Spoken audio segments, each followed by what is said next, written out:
The first day of Victoria's election campaign has been dominated by accusations Labor's involved in a smear campaign against a prominent Greens candidate.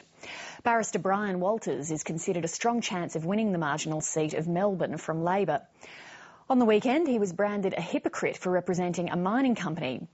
In turn, Labor's been accused of anti-Semitic slurs against Mr Walters over the fact he once represented an accused Nazi war criminal. Hamish Fitzsimmons reports.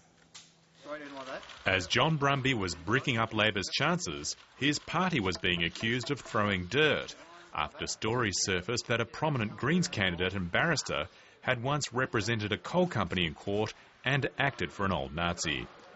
Brian Walters SC says the stories show Labor's desperation to hang on to the inner city seat of Melbourne, which it holds by just 2%.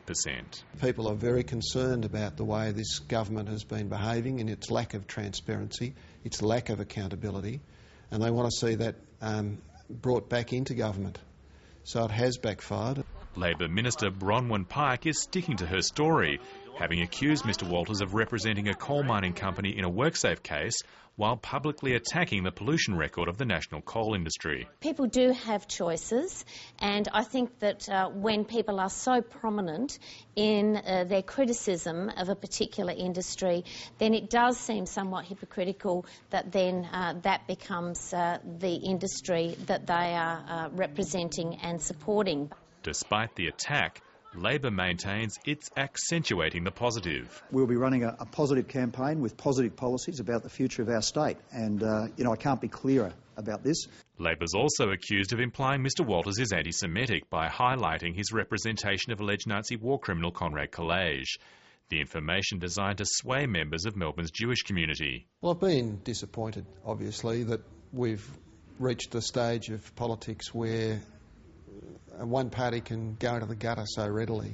The attacks have appalled many in Melbourne's legal community, which points out barristers are ethically bound to take cases, regardless of whether they agree with the client or not. You don't have any choice. You have to act for someone if you are available. It's in an area in which you practice, and you're not embarrassed because you know somebody involved in the case.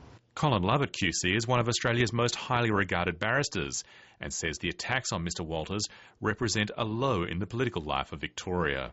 I must say I'm very disappointed with those sort of allegations because it almost smacks of desperation for a start. Labor is clearly worried about the Greens' prospects in at least 3 Labor-held inner-city seats, especially after the Greens won the federal seat of Melbourne in August after the retirement of Lindsay Tanner.